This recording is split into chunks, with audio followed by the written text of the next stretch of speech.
sobre a questão pós-guerra da independência, o que aconteceu? Israel Israel foi invadido por todos os vizinhos. Os árabes todos se reuniram, né, declararam guerra aos judeus e tentaram expulsar os judeus de lá. Os judeus reagiram e venceram os árabes. Só que quando eles venceram os árabes, eles deram um passo para fora das fronteiras estabelecidas na resolução de criação do Estado de Israel. Por quê? Porque eles avançaram. Então eles passaram das fronteiras. Ali nos combates, eles passaram das fronteiras e foram conquistando territórios. Aí houve um armistício. O que é?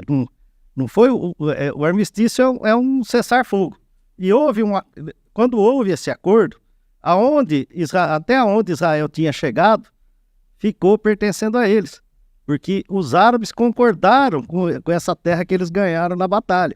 Isso passou pela ONU e em cima dessa demarcação, dessa nova demarcação que todos estavam de acordo, saiu a resolução 242 da ONU. Entendeu?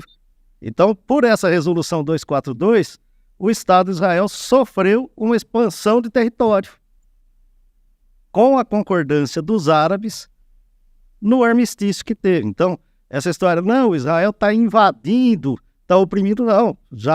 Essa questão já foi discutida, já houve um acordo, eles aceitaram, e isso daí foi homologado pela ONU e tem uma resolução a respeito. Então, tem que falar que há territórios ocupados ilegalmente. Entendeu?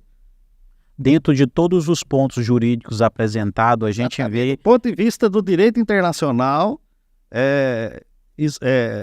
não houve invasão desses territórios. Essa expansão que aconteceu depois, ela não é unilateral. Ela não veio através de opressão do Estado de Israel.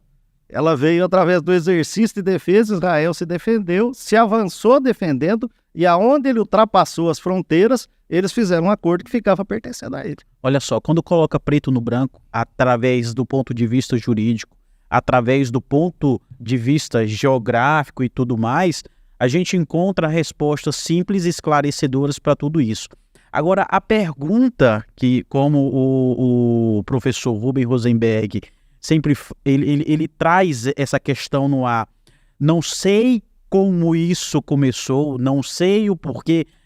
Essa é a pergunta. Por que que muitos países, muitos povos, na verdade, começam a manifestar, aderir a essas manifestações e a essas narrativas de que Israel está invadindo terras, Israel é um povo opressor, e no descortinar dessas narrativas, por trás da cortina dessa narrativa, a gente só vê uma intenção do Hamas, que é exterminar o povo judeu. Por quê? Se a gente vai olhar pela questão territorial, se eles quisessem terra realmente e o conflito fosse centralizado lá em Gaza, Israel ou ali na região, a gente estava falando de uma guerra territorialista. Só um minutinho. E a gente estaria falando de guerra territorialista. Mas aonde tem judeu na face dessa terra, você vê pessoas entrando em sinagogas armadas, atirando com metralhadoras lá nos Estados Unidos.